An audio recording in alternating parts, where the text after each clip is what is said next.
Hello दोस्तों, मेरा नाम विजय वर्मा है। आपकी अपनी पाठशाला में आप सभी का स्वागत है। आज हमारे डेली करंट न्यूज़ का टॉपिक है डॉलर के मुकाबले रुपया क्यों गिरता जा रहा है।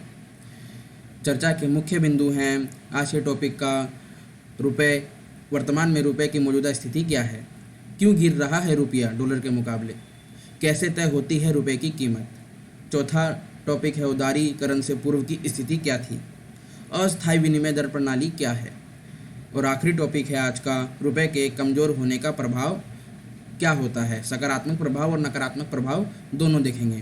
तो चलिए आज का अपना विषय शुरू करते हैं। सबसे पहला टॉपिक मौजूदा स्थिति क्या है रुपए की। 1 जुलाई को रुपया अपने सबसे निचले स्तर पर 79 रुपये 11 पैसे तक पहुंच गया था। आने वाले महीनों में रुपया और भी कमज़ोर हो सकता है, 80 रुपये के बेंच मार्क को भी पार कर सकता है। अर्थात इसका अर्थ ये हुआ कि आज आपको एक डॉलर खरीदने के लिए 80 रुपये खर्च करने पड़ते हैं। भविष्य में ये 80 रुपये से आपको और ज़्यादा कीमत चुकानी पड़ सकती है 1 डॉलर के लिए।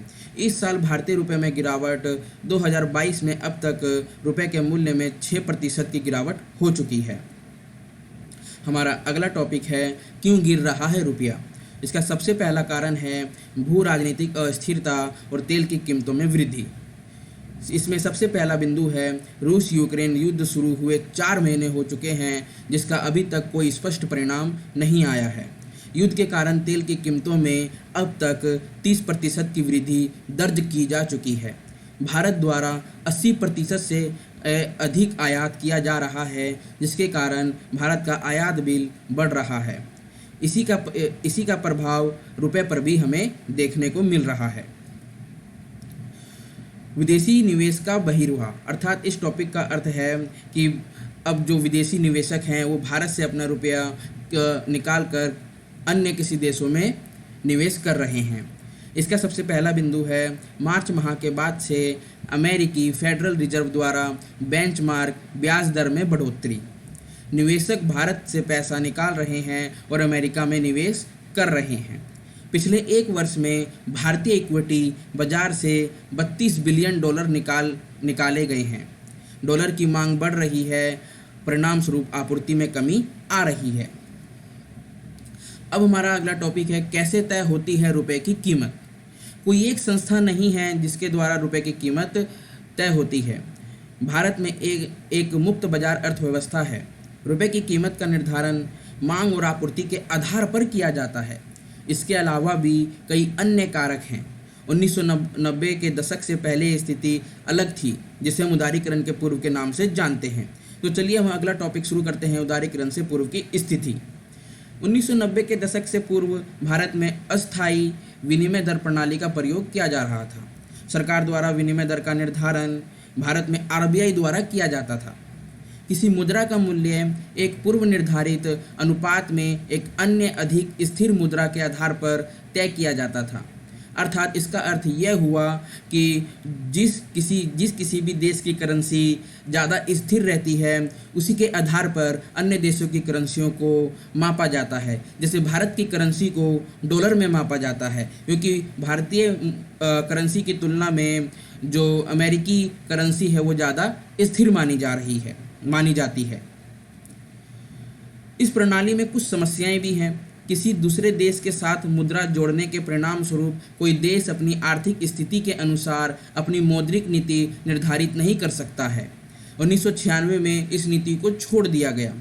फिर उसके बाद अस्थायी विनिमय दर प्रणाली को अपनाया गया। आइए देखते हैं अस्थायी विनिमय दर प्रणाली क्या है। किसी अन्य मुद्रा के साथ रुपए की विनिमय दर बाजार कारकों द्वारा निर्धारित होती है। जब किसी मुद्रा की आपूर्ति बढ़ जाती है तो उसका मूल्य गिर जाता है। दूसरी ओर किसी मुद्रा की मांग बढ़ती है तो उसका मूल्य बढ़ जाता है। अर्थात इसका अर्थ ये हुआ, अगर मान लो मुद्रा की आपूर्ति मार्केट में ज़्यादा है, मार्केट में मुद्रा की आपूर्ति ज़्यादा है, मान लो इसका मतलब ये है कि किसी व्यक्ति के पास सामान खरीदने के लिए पर्याप्त पैसे हैं, चाहे सामान कितनी भी महंगाई पर हो, तो उस समय क्या होता है, मुद्रा का मूल्य गिर जाता है। और जब व्यक्ति के पास सामान खरीदने के लिए पर्याप्त पैसे ना हो तो उस समय मुद्रा का मूल्य बढ़ जाता है। इसके अन्य कारक भी हैं, जैसे देश में मुद्रा स्फीति। ज़्यादा महंगाई से मुद्रा की कीमत कम हो जाती है, क्रय शक्ति कम हो जाती है तो मुद्रा कम कमज़ोर होती है। ब्याज, दूसरा हमारा कारण है ब्याज दर या रेपो दर। ब्याज दर अधिक होने से ज़्यादा निवेश अधिक होता है, विदेशी मुद्रा का प्रभाव बढ़ जाता है, रुपए मजबूत होता है। तीसरा हमारा कारण है राजनीतिक स्थिरता और आर्थिक निवेश। विदेशी निवेशक केवल राजनीतिक रूप में स्थिर देश में ही निवेश करते हैं। आर्थिक विकास भी निवेशकों को आकर्षित करता है। अब देख रहे हैं हमारा आज का आखिरी टॉपिक, आखिरी बिंदु, रुपए के कमज़ोर होने का क्या प्रभाव होता है। इसके दो प्रभाव होते हैं, सकारात्मक प्रभाव भी होता है और नकारात्मक प्रभाव भी होता है। सबसे पहले हम देख रहे हैं सकारात्मक प्रभाव क्या होता है। जब किसी देश की करेंसी या मुद्रा कमज़ोर होती है तो उस देश का निर्यात बढ़ जाता है। और नकारात्मक प्रभाव क्या होता है, इससे आयात जनित मुद्रास्फीति का खतरा उस देश पर बढ़ जाता है।